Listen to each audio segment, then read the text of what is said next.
C'est plus que de la musique et de la célébrité. Il s'agit de la douleur, de la fuite et des luttes personnelles qui ont façonné leur son emblématique. Benny révèle les vérités cachées que nous pressentions depuis longtemps, mais que nous n'avions jamais vraiment entendues. Restez à l'écoute pour découvrir les émotions et les expériences les plus profondes qui ont nourri l'un des groupes les plus légendaires du monde, l'architecte du son. Avant qu'ABBA ne devienne la machine musicale mondiale qu'elle est aujourd'hui, Benny Andersson n'était qu'un garçon fasciné par les mélodies, et non par la célébrité.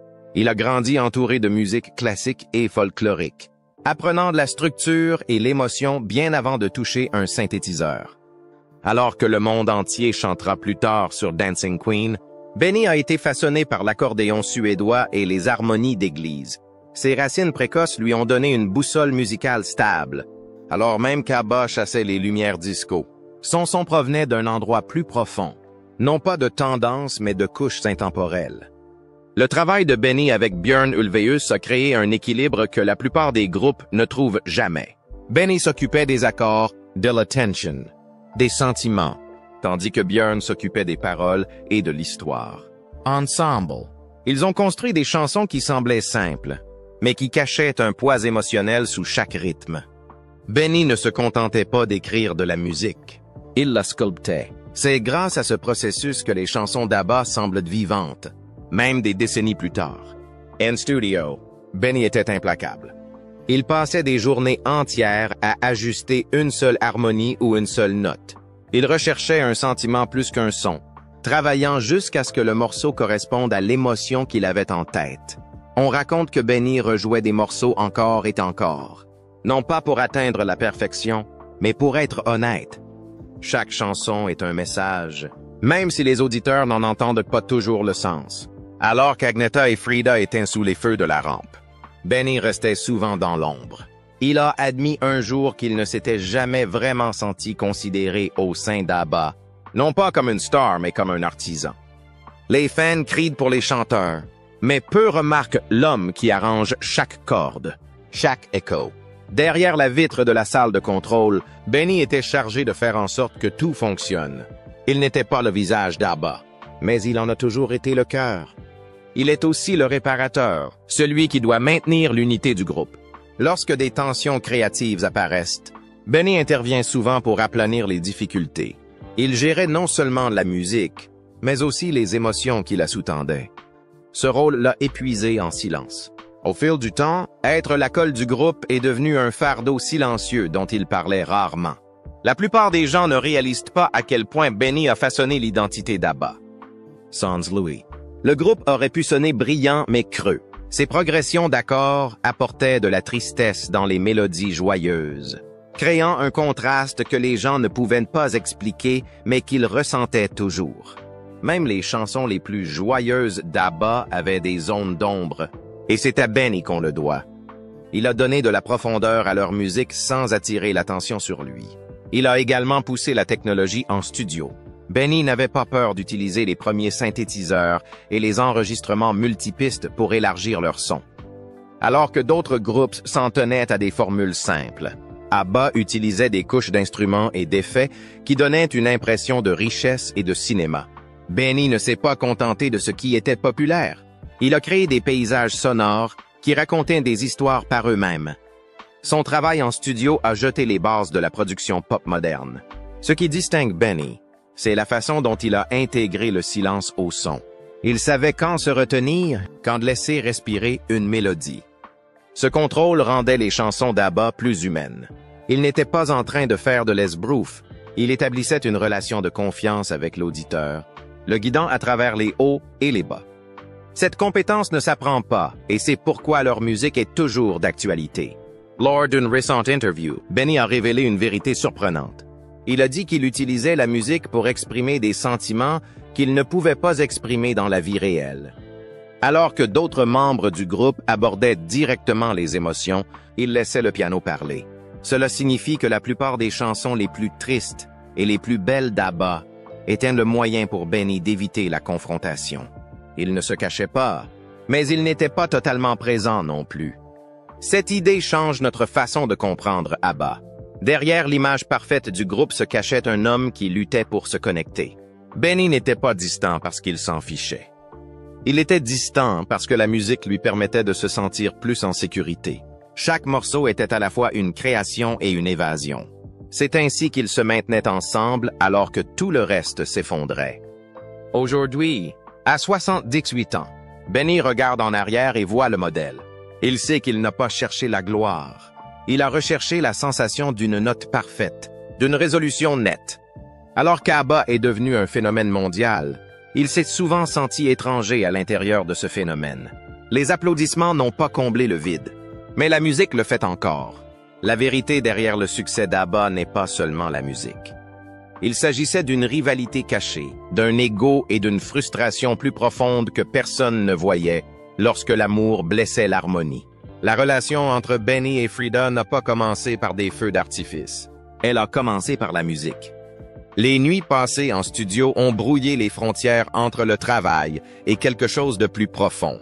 Leur connexion s'est formée non pas au cours de dîners aux chandelles, mais à travers des mélodies qui révélaient des parties d'eux-mêmes. La musique leur a donné un langage commun lorsque les mots manquaient. Il s'agissait moins de romance que de reconnaissance. Deux personnes trouvant la sécurité dans le son. Frida apportait un cœur ouvert et une énergie brute à chaque séance. Benny, en revanche, était calme et renfermé, plus à l'aise derrière un piano que dans une conversation sérieuse. Leur différence rendait la musique meilleure, mais rendait leur relation plus difficile. Frida ressentait fortement ses émotions. Benny les a traitées en silence. Ce qui fonctionnait sur le plan créatif ne se traduisait pas toujours à la maison. Le traumatisme est au cœur de leur lien. Le début de la vie de Frida a été marqué par l'abandon et la peur, tandis que Benny a appris à refouler les choses depuis l'enfance. Ni l'un ni l'autre ne savait comment s'ouvrir complètement. Alors ils ont utilisé des chansons pour parler sans parler. Les paroles sont devenues leur salle de thérapie, mais au lieu de guérir, elles ont créé une distance. Lors d'interview, Benny a admis qu'il était plus disponible émotionnellement en studio que dans la vie réelle. Il déversait ses sentiments dans les paroles et les accords, puis s'éteignait lorsque la musique s'arrêtait. Frida avait besoin de quelqu'un de présent en dehors de la cabine. Quelqu'un qui pouvait ressentir sans composer. Benny n'était pas cette personne, et il l'a reconnu depuis. Il dit que la musique a été son bouclier, pas sa solution. Des chansons comme The Winner Takes It All et One of Us n'étaient pas seulement des ballades de rupture. C'étaient des messages enveloppés de son. Benny admet aujourd'hui qu'il a écrit ces chansons non pas pour exprimer ses regrets, mais pour éviter d'en parler. La musique lui permettait de se contrôler, alors que les émotions de la vie réelle lui semblaient trop désordonnées pour être gérées. Il a avoué sa culpabilité à ce sujet. Il était plus facile d'écrire la douleur que de l'assumer. Frida, en revanche, vivait chaque texte. Elle chantait avec tout le poids de leur tension et de leur déchirement. Pour elle, ces chansons n'étaient pas abstraites. Elles étaient personnelles. Mais Benny est resté derrière le rideau, laissant la musique parler tout en évitant les conversations difficiles. Ce déséquilibre a fini par ébranler les fondations de leur relation. Elles ont aimé différemment. Frida avait besoin de chaleur et de réponse. Benny avait besoin d'espace et de silence. Ces besoins s'opposaient constamment, même si leur musique devenait de plus en plus puissante. Leur lien a survécu plus longtemps en studio qu'il n'aurait pu le faire à la maison. Ce qui ressemblait à une alchimie n'était souvent que de la distance bien produite.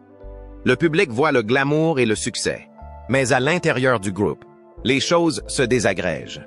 Benny n'était pas infidèle comme le prétendaient les journaux. Son échec n'était pas une trahison, mais un détachement.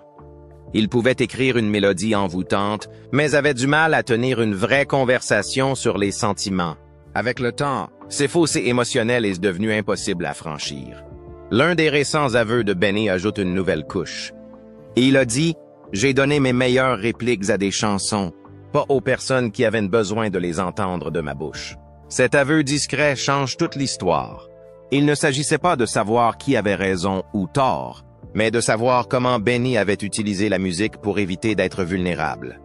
Il n'était pas cruel, il avait peur.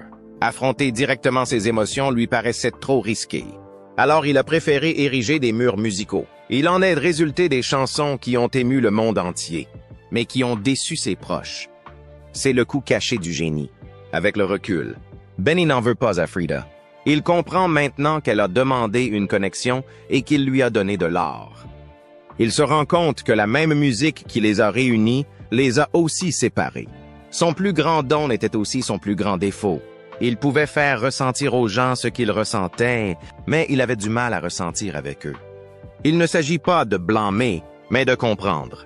Il s'agit de voir Benny non pas comme le silencieux de l'arrière-plan, mais comme quelqu'un qui se cachait derrière l'harmonie. Pendant que les autres se battaient ou pleuraient, il composait. Ce faisant, il a manqué des occasions de se montrer aux personnes qui comptaient le plus. À 78 ans, Benny a commencé à faire le point sur cette partie de son passé. Il voit maintenant que le silence, même sous forme de musique, peut être tout aussi néfaste que la colère ou la distance. Il ne réécrit pas l'histoire, il révèle la partie qui a toujours été là, juste sous la mélodie. Pour la première fois, nous entendons l'histoire complète, et elle n'est pas accompagnée d'un refrain. La rivalité silencieuse que vous n'avez jamais entendue. Le monde entier aimait parler de la rivalité féminine d'ABBA. Les fans se disputaient pour savoir qui était la meilleure chanteuse, qui portait les meilleures tenues et qui était la plus dramatique. Mais la tension réelle et tacite n'a rien à voir avec Agnetha ou Frida. C'était Benny, en compétition silencieuse. Non pas avec une personne, mais avec la célébrité elle-même. Il ne recherchait pas les applaudissements, mais la reconnaissance de quelque chose de plus profond que ce que le monde voyait. Dans chaque séance photo et chaque manchette, les projecteurs sont braqués sur les femmes. Leur beauté, leur mode et leur vie personnelle attirent les caméras. Pendant ce temps, Benny et Björn étaient discrètement étiquetés comme les hommes derrière la musique. Peu importe le nombre de chansons qu'ils ont écrites ou de succès qu'ils ont produits, ils n'éteignent pas le visage de la marque. Pour Benny, il ne s'agissait pas seulement d'être crédité, mais aussi d'être perçu pour ce qu'il était vraiment. Benny n'était pas un personnage de second plan. Il était l'architecte de tout leur son. Il a passé de longues heures à superposer des harmonies, à élaborer des accords et à créer des mélodies qui sont restées dans la tête des gens pendant des décennies. Mais lorsque des prix étaient décernés ou que des magazines parlaient du groupe, son nom apparaissait à peine dans les notes de bas de page. Il n'en voulait pas aux femmes. Il était blessé par le fait que le monde ignorait le véritable travail qui se cachait derrière la brillance. Il a créé l'émotion, mais d'autres ont pris le devant de la scène. Benny a déclaré qu'il était souvent considéré comme le cerveau froid d'ABBA. Cela lui donnait l'air d'une machine, intelligente mais distante, technique mais pas émotionnelle. Pourtant, la vérité est tout autre. Il déversait son âme dans ses chansons. Il ne se contentait pas de programmer de la musique. Il exprimait sa douleur, son amour et son désir à travers chaque accord. Cette erreur d'étiquetage l'a poursuivi pendant des années. Les critiques et les fans considéraient des chansons d'ABBA comme de la pop accrocheuse sans profondeur. Mais derrière cette simplicité se cachait le chagrin d'amour, la discipline et l'obsession de la perfection de Benny. Il créait des chansons qui faisaient pleurer les gens, mais ces larmes étaient souvent attribuées aux chanteurs. Le ressentiment discret de Benny s'est développé. Non pas à l'encontre de ses coéquipiers, mais à l'encontre de la façon dont l'histoire a été racontée. Lors d'interview, Benny a commencé à s'ouvrir sur la façon dont cette situation a façonné sa vision de l'héritage. Il ne veut pas être applaudi pour sa célébrité. Il veut que les gens comprennent son sacrifice. Tandis que les femmes subissaient leur propre pression sous les feux de la rampe, Benny était lentement effacé de son propre travail. Son nom n'était pas à la mode. Son visage ne vendait pas d'affiches. Mais sans lui, il n'y avait pas de musique. Il ne s'agit pas d'ego, mais de vérité. Benny a contribué à créer un phénomène mondial, mais il s'est souvent senti invisible au sein de ce phénomène. Il ne cherchait pas la popularité. Il essayait de prouver que la musique n'était pas qu'un simple divertissement. C'était sa voix, sa thérapie et son langage. Être considéré comme le simple technicien d'un groupe pop, c'est être incompris au plus profond de soi. La vraie rivalité n'était pas Benny contre les femmes, mais Benny contre la perception. Il s'est engagé dans une bataille silencieuse contre un monde qui ne voyait pas à quel point il s'investissait dans ses chansons. L'écart de notoriété entre lui et les chanteurs n'était pas une question de talent, mais d'image. Et ce fossé l'a fait se sentir oublié. même lorsqu'il se trouvait sur les plus grandes scènes du monde. Au fil du temps, Benny a cessé d'essayer de changer le cours des choses. Il se concentre sur son travail, les musiques de films, les comédies musicales et d'autres projets créatifs sur lesquels il a le plein contrôle. Mais même pendant ces années de calme, la frustration persistait. Il savait ce qu'il avait apporté. Il savait que peu d'entre elles étaient réellement reconnues. Récemment, Benny a admis qu'il avait l'habitude de lire des critiques en espérant que quelqu'un remarquerait la structure de ses chansons, les émotions dans les arrangements ou les risques musicaux qu'il prenait. La plupart ne l'ont pas fait. Il était soit ignoré, soit incompris. Et même aujourd'hui, les gens se souviennent des visages, mais pas de l'homme qui a construit les fondations. Ce silence est devenu un héritage à part entière. Benny n'a jamais cherché la célébrité au sens traditionnel du terme, mais il voulait l'écouter. Il voulait que les gens voient qu'il était plus qu'un simple claviériste. C'est lui qui sculptait le son qui véhiculait chaque émotion. Et quand le monde l'a qualifié de pop fluff, il l'a fait plus profondément que personne ne l'avait imaginé. Ce chapitre remet en question ce que les fans pensaient savoir sur la dynamique interne d'ABBA. Le véritable fossé n'était pas personnel. Elle était structurelle.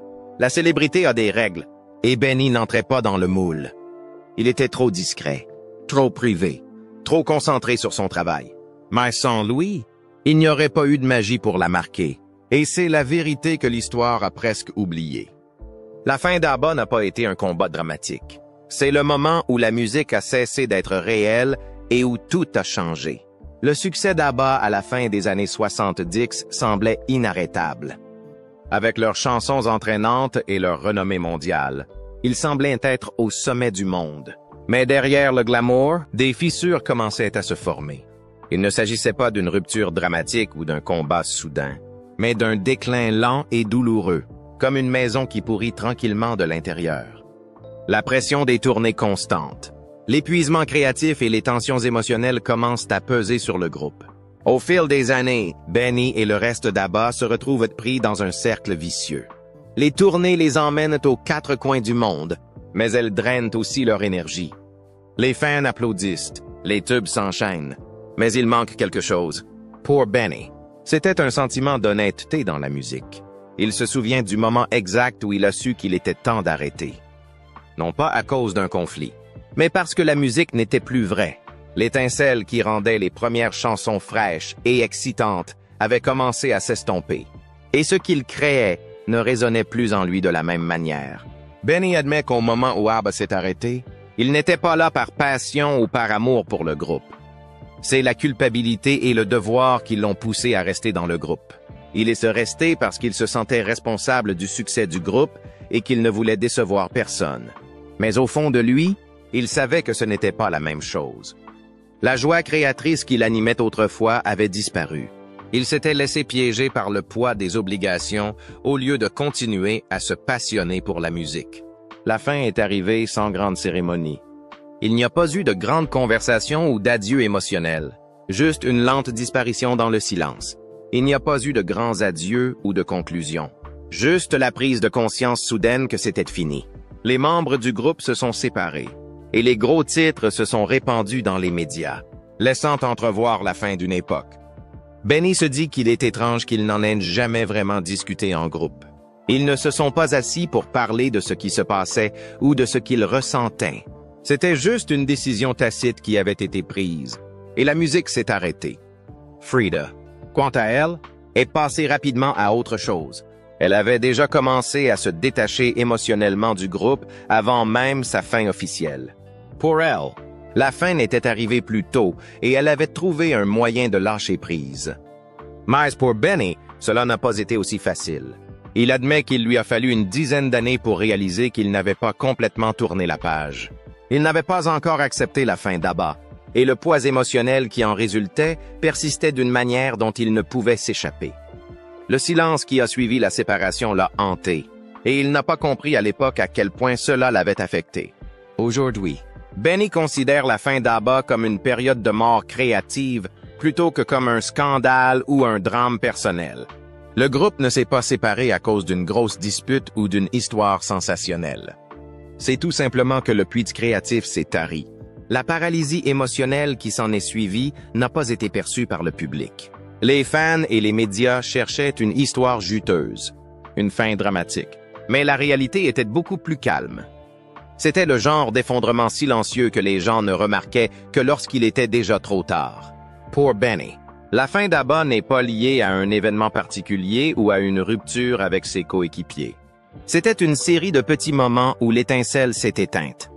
La passion de créer de la musique ensemble s'est dissoute, ne laissant derrière elle qu'une coquille vide de ce qu'ils étaient autrefois. Mais même après l'arrêt de la musique, la pression ne s'est pas relâchée. Les attentes à l'égard d'ABBA pour qu'ils continuent à produire des hits, le poids de leur succès passé, ont continué à peser sur eux, même si le groupe n'était plus actif. En repensant à cette période, Benny la voit aujourd'hui pour ce qu'elle était, une période d'épuisement, tant sur le plan créatif qu'émotionnel.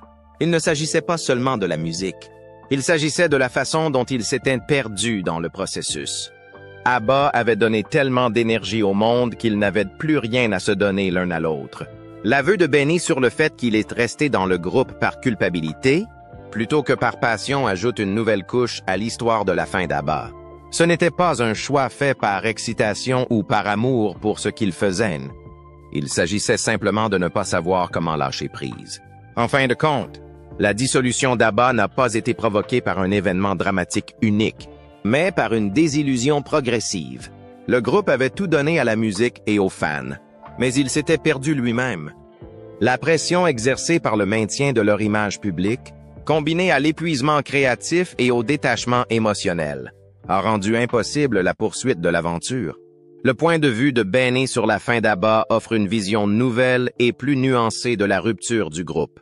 Une vision qui n'est pas ancrée dans le scandale, mais dans la lente et douloureuse réalité de l'épuisement créatif et émotionnel. La fin d'ABBA n'a pas été marquée par la colère ou le drame, mais par la compréhension que la musique avait fait son temps. Ce fut un effondrement silencieux, que personne n'a pu voir avant qu'il ne soit déjà terminé. Un compositeur en exil. Après le dernier lever de rideau d'ABBA, Benny disparaît des projecteurs. Il n'essayait pas d'éviter le regard du public, mais plutôt de trouver la paix après la tempête de la célébrité. Il s'est lancé dans de nouveaux projets, se concentrant principalement sur le théâtre, les orchestres et les musiques de films, la musique, sans le bagage des personnalités, de la célébrité ou des chagrins d'amour, est devenue son sanctuaire. Cette période de sa vie est devenue une forme de guérison, un moyen pour lui de se remettre de l'épuisement émotionnel lié au succès explosif d'ABBA. Le travail de Benny pendant ces années ne consistait pas seulement à créer de nouveaux sons, c'était aussi une forme de thérapie. La musique qu'il a composée pour Chess et Christina, Front of Imola, lui a permis d'explorer un territoire émotionnel profond. Il utilise ses projets comme un exutoire pour les sentiments qu'il n'a pas pleinement exprimés pendant le règne d'ABBA. Travailler dans le monde de la musique a donné à Benny la chance de se détacher du monde de la pop, où il avait fait partie d'une machine à produire des hits, et de se concentrer sur quelque chose de plus personnel et introspectif. C'était un voyage de résurrection artistique, où Benny a pu reconstruire son identité créative selon ses propres termes. En travaillant sur ses nouveaux projets, Benny a commencé à faire face à des émotions qu'il avait enfouies depuis des années. Il a admis dans une interview ultérieure qu'au cours des années 90, il avait tenu un journal rempli de lettres non envoyées. Ces lettres étaient adressées à ses anciens compagnons de groupe, Frida, Agnetha et Bjorn. Dans ces pages, il a écrit tout ce qu'il n'osait pas dire dans les années 70, lorsque la musique, la célébrité et l'attention étaient à leur apogée. Les lettres ont constitué un exercice émotionnel brut, aidant Benny à surmonter les sentiments de culpabilité, de frustration et d'amour inexprimé qui l'avaient hanté. En réfléchissant à son vieillissement, Benny a déclaré qu'il se sentait plus libre aujourd'hui en tant que musicien qu'il ne l'a jamais été au sein d'ABBA. Il éprouve un sentiment de libération en sachant qu'il n'a plus à rechercher la célébrité ou l'approbation. Il peut créer uniquement pour lui-même, sans le poids des attentes extérieures. Mais cette liberté a son prix, un sentiment persistant d'inachevé. Benny se sent souvent hanté par le passé, non seulement par la musique, mais aussi par la complexité émotionnelle de sa vie à l'époque de l'apogée d'ABBA. Il admet qu'il n'a jamais pleinement compris ses expériences pendant qu'il les vivait. Et ce n'est qu'aujourd'hui, avec le recul, qu'il peut commencer à donner un sens à tout cela. Dans ces dernières années, Benny a embrassé un rôle qui va au-delà de la simple création de musique pour lui-même. Il a commencé à encadrer de jeunes compositeurs scandinaves, leur transmettant ses connaissances et son expérience. Mais il ne s'agit pas seulement de leur enseigner les aspects techniques de la musique. Il s'agit de les guider vers l'honnêteté émotionnelle, une chose que Benny lui-même n'a pas pleinement comprise dans ses jeunes années. Il est devenu un sage aîné, prodiguant des conseils non seulement sur la composition, mais aussi sur la façon de relever les défis émotionnels inhérents à la vie d'artiste. C'est sa façon de former la nouvelle génération, non seulement en termes de son, mais aussi en termes de compréhension des complexités émotionnelles qui façonnent une carrière. Le parcours de Benny, du génie torturé d'ABBA au mentor réfléchi d'aujourd'hui, témoigne de son évolution en tant que personne et en tant qu'artiste. Après le succès d'ABBA, il a trouvé le moyen de reconstruire sa vie créative d'une manière plus honnête et plus significative. Sa période d'isolement n'était pas seulement une retraite loin des yeux du public, mais une chance pour lui de redécouvrir qui il était au-delà de la célébrité et de la musique. Grâce à son travail au théâtre et à son mentorat, Benny a trouvé un moyen de se connecter à la musique à un niveau plus profond et, c'est faisant, il est devenu un guide pour les autres qui suivront ses traces. Son histoire nous rappelle avec force qu'il est possible de se réinventer, même pour ceux qui ont déjà tout réussi. ABBA ne s'est pas brisée à cause de la célébrité. Elle s'est brisée parce que les personnes qui la composaient étaient trop humaines, trop fragiles pour survivre à ce que nous avons toujours soupçonné. Dans un rare moment de réflexion, Benny Andersson, aujourd'hui âgé de 78 ans, fait l'ultime confession. Il admet ce que beaucoup soupçonnaient depuis longtemps, mais que peu osaient en dire à voix haute. ABBA ne s'est pas construit dans la joie. Elle s'est construite sur la douleur, l'évasion et la fragilité de l'humanité. Dans une interview récente, Benny met tout à nu en déclarant « ABBA a fonctionné parce que nous étions brisés. La musique nous donnait l'impression d'être entiers. » Cette déclaration simple mais profonde révèle la vérité derrière l'immense succès d'ABBA. Le groupe n'a pas prospéré parce qu'il était parfait ou toujours heureux, mais parce qu'il était profondément imparfait et à la recherche de quelque chose qui lui permettrait de se sentir vivant. Leur musique est devenue une bouée de sauvetage émotionnel, un moyen de continuer à aller de l'avant lorsque tout le reste semblait incertain. Avec le recul, Benny admet qu'il a un jour pensé que le temps mettrait un terme à l'histoire d'ABBA, qu'avec les années viendrait un sentiment de résolution. Mais ce qu'il a appris avec le temps, ce n'est pas la fin, c'est la compréhension. Il voit désormais l'héritage d'ABBA d'un œil plus honnête, non pas comme un conte de fées parfait et sans faille, mais comme quelque chose de profondément humain. Nous n'étions pas un conte de fées, dit Benny. Nous étions 4 personnes qui essayaient de ne pas s'effondrer. La musique était la seule chose qui nous maintenait ensemble. Cette prise de conscience change tout ce que nous pensions savoir sur l'ascension du groupe, ses relations et son effondrement final. En réalité, ABBA ne s'est pas effondré à cause de la pression de la célébrité ou des histoires de tabloïds qui ont entouré leur vie personnelle. Ce ne sont pas les attentes du public ni les feux de la rampe qui ont fait apparaître les fissures. Il s'agissait de quelque chose de plus profond, de plus difficile à affronter. La musique, la chose même qui les reliait les uns aux autres et au monde, était aussi la chose qui les empêchait d'affronter véritablement leur lutte personnelle.